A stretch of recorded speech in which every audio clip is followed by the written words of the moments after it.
তো আপনারা যে যা পারেন বিকাশে বা নগদে দেখবেন ডান সাইডে ডোনেশন অপশন আছে, সেখানে আর্টসোনা ফাউন্ডেশন আছে। 71 দেখিনি, 24 দেখেছি। তুই তো কিছু করতে পারিনি, 24 লাগার জন্য একটু গাছ লাগাচ্ছি। আসসালামু আলাইকুম এভরিওয়ান, কেমন আছেন সবাই? আশা করি স্বাধীন বাংলাদেশের সবাই অনেক ভালো আছেন।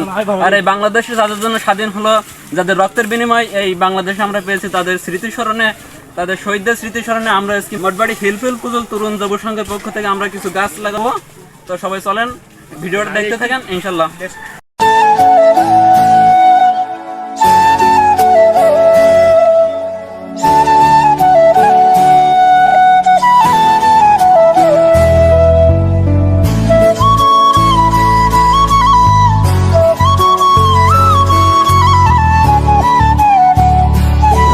এখন আমরা এলাকার মুরব্বীদের নিয়ে প্রথম গাছটি উদ্বোধন করে নিলাম।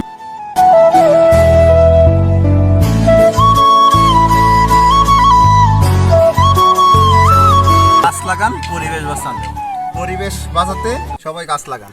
আমরা বৈষম্য বিরোধী ছাত্র আন্দোলনে যারা মৃত্যুবরণ করেছেন, অর্থাৎ শহীদ হয়েছেন যারা, তাদের স্মৃতিচারণের জন্য আমরা মঠবাড়ি হিলফুল ফুজুল যুব সংঘর পক্ষ থেকে কিছু গাছ রোপণ করতেছি। সবাই আমাদের জন্য দোয়া করবেন। আর যাতে করে পরিবেশের সুরক্ষার জন্য এত প্রকৃতির দুর্যোগ যাতে করে আমরা সম্পূর্ণ না পারি, কিছুটা রিলিফ পাওয়ার জন্য প্রচুর পরিমাণ গাছ লাগাই। গাছ লাগানোর জন্য সবাইকে আহ্বান করতেছি। আর সবাই মিলে গাছ লাগান, পরিবেশকে সুরক্ষার জন্য সবাই মিলে গাছ লাগান। গাছ লাগিয়ে পরিবেশের ভারসাম্য রক্ষা করুন। আর এই বৈষম্য বিরোধী ছাত্র আন্দোলনে যারা শহীদ হয়েছেন তাদেরকে ভুলে গেলে চলবে না। তাদের স্মৃতিস্মরণে আমরা কিছু না কিছুই করি। যারা মোমবাতি জ্বালাচ্ছেন, এটা ফাও কাজ, এটা করার কোনো দরকার নেই। আপনারা পারলে গাছ লাগান, উন্নয়নমূলক যেগুলো কাজ আছে সেগুলো করেন, ফাও টাকা নষ্ট করেন না। পারলে মানুষের সাহায্য করেন। আর রাস্তার সাইডে বা মসজিদ মাদ্রাসায় যেখানে আছে তারা আপনারা গাছ লাগাতে পারেন।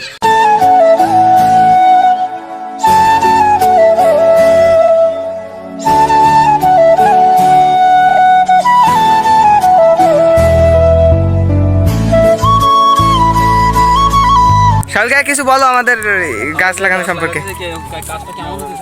খুব সুন্দর হতেছে, আমাদের বহু দূর এগিয়ে যেতে হবে ইনশাআল্লাহ।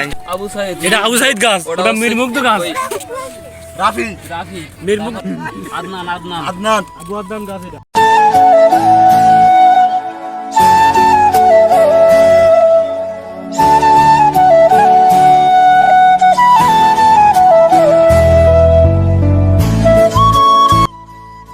ইনশাল্লাহ আমরা এভাবেই কাজ করতে করতে একদিন সফলতা পাবো।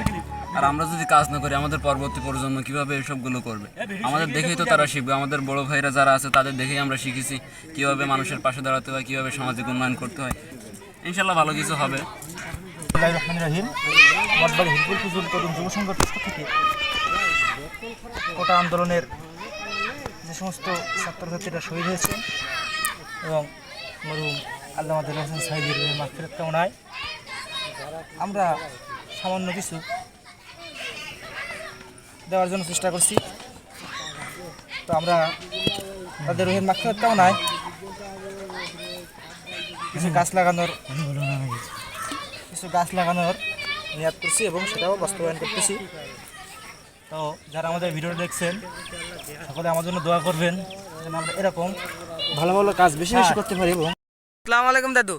দাদু, আমাদের এই গাছ লাগানো সম্পর্কে আপনি কিছু বলেন। ভালো তো, গাছ লাগানো তো একটা ভালো কাজ, তো এটা সুন্নত কাজ। তো আমাদের এই ভিডিওটা যে যেখান থেকে দেখতেছেন, আপনি কিছু না পারেন, আপনার ব্যক্তিগত একটা গাছ লাগান, পরিবেশ বাঁচান। আর হচ্ছে শহীদদের স্মরণে হলে আপনি অযথা টাকা পয়সা খরচ না করে একটা গাছ লাগান। কিছু না পারেন একটা গাছ লাগান। একটা গাছের দাম মাত্র 40 টাকা, 35 টাকায় পাওয়া যায়।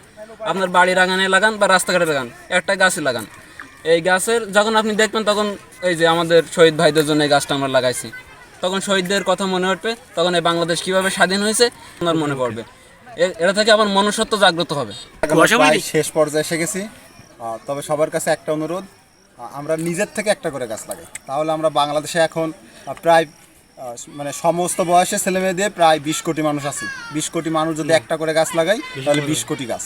20 কোটি গাছ যদি প্রতি বছর রোপণ করা হয়, তাহলে পরিবেশটা আরও সুন্দর হবে এবং পরিবেশের ভারসাম্য রক্ষা হবে। তাই আলহামদুলিল্লাহ গাইস, আমরা প্রায় গাছ লাগানোর শেষ প্রান্তে চলে আসি। এই যে দেখা যাচ্ছে আমাদের যেগুলো গাছ আছে আমাদের লাগাতে প্রায় সন্ধ্যা হয়ে যাবে। গাছে আবার নেট পেছাতে হবে, অনেক কাজ। আলহামদুলিল্লাহ গাইস, আগামীকাল আমাদের গাছ লাগাইতে লাগাইতে প্রায় সন্ধ্যা হয়ে গেছিলো। আর রাত্রে আমরা এই যে নেটগুলো দিয়েছি, প্রত্যেকটা গাছে নেট লাগাতে লাগাতে প্রায় ইশারা আদান দিল। তো আমাদের এখনও আজকে 4-5টা গাছ লাগাতে হবে। ভিডিওটা আজকে এখানে শেষ করবো, এই জন্য আজকে সকাল সকাল চলে আসছি, গাছের গায়ে একটা লিফলেট মারবো। আপনারা জানেন বাংলাদেশের বর্তমান প্রেক্ষাপট, ভারত থেকে পানি এসে আমাদের বাংলাদেশের বিভিন্ন অঞ্চলে বন্যায় প্লাবিত হয়ে গেছে।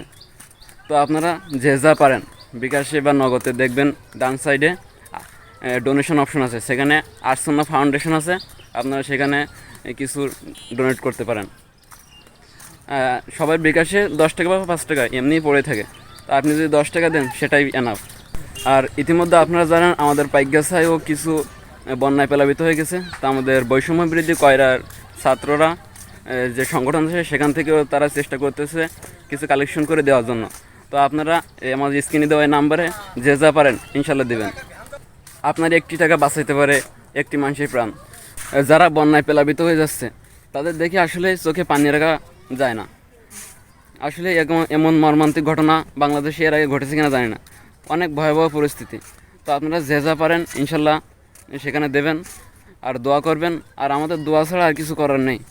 আল্লাহ পাক যা করে ভালোর জন্যই করে, ইনশাল্লাহ বাংলাদেশের সুদিন একদিন আসবে।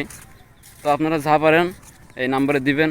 পরিশেষে বলি, সকল শহীদদের জন্য দোয়া করবেন আর আমাদের জন্য দোয়া করবেন যেন আমরা আরও ভালো ভালো কাজ করতে পারি। আর বন্যাত্ম যারা আছে সকলের জন্য দোয়া করবেন যেন অতি দ্রুত এই দুর্যোগ থেকে রেহাই পায়, আল্লাহ সহায় হন। আর আমাদের আর করার কিছু নেই, মহান আল্লাহ তাআলা যা ভালো বোঝেন সেটাই আমাদের জন্য করবেন। তো আজকের এই ভিডিওটা আর কন্টিনিউ করবো না, ভিডিওটা আমি এখানেই এন্ড করতেছি। আল্লাহ হাফেজ।